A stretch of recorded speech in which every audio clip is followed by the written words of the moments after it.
ప్రతాప్ గారు ఇక్కడికండి, ఇక్కడికి వెళ్ళిపోతున్నాను. ప్రతాప్ మొత్తం మీరే చేశారు, మొత్తం మీరే చేశారు. అది నేనేం చేశానండి? డెరివేటివ్స్ అసైన్మెంట్ ఇస్తారు, ఇచ్చి సబ్మిట్ చేసే లోపే టైం అయిపోయింది. ఏం చేయాలి సార్? దీన్ని మా దగ్గర ఉంచుకోలేక, మీకు సబ్మిట్ చేయలేక మనం నరకం అనుభవిస్తున్నాం సార్. అరే మీకోసమే కదండి, మీకు ఎగ్జామ్స్ వస్తుందనే కదా నేను చెప్తాను. చెప్తారు సార్, ఒకటికి 100 సార్లు ఇది ఎగ్జామ్లో వస్తుంది వస్తుంది అని చెప్తారు, కానీ ఒక్కసారైనా మాకు అర్థమైందని ఆలోచిస్తారు. నవ్వుతున్నారు సార్ అక్కడ మార్కెటింగ్ ఇస్తారు స్టూడెంట్స్. మాకు ఎలా అనిపిస్తుంది తెలుసా సార్, ఈ డెరివేటివ్ అసైన్మెంట్ చింపేసి నాకు ఈ డెరివేటివ్స్ వద్దు వద్దు వద్దు అని అడవాలనిపిస్తుంది. తెలియదు కదండి, మీరు చెప్పదు కదండి. మీరు అలా సైలెంట్గా కూర్చుంటే మీకు అర్థమవుతుందనే అనుకుంటారు కానీ మీకు అర్థం కాలేదని నాకు ఎలా అనిపిస్తుంది అనుకుంటారు సార్.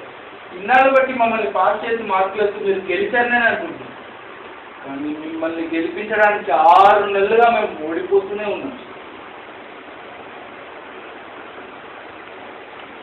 సార్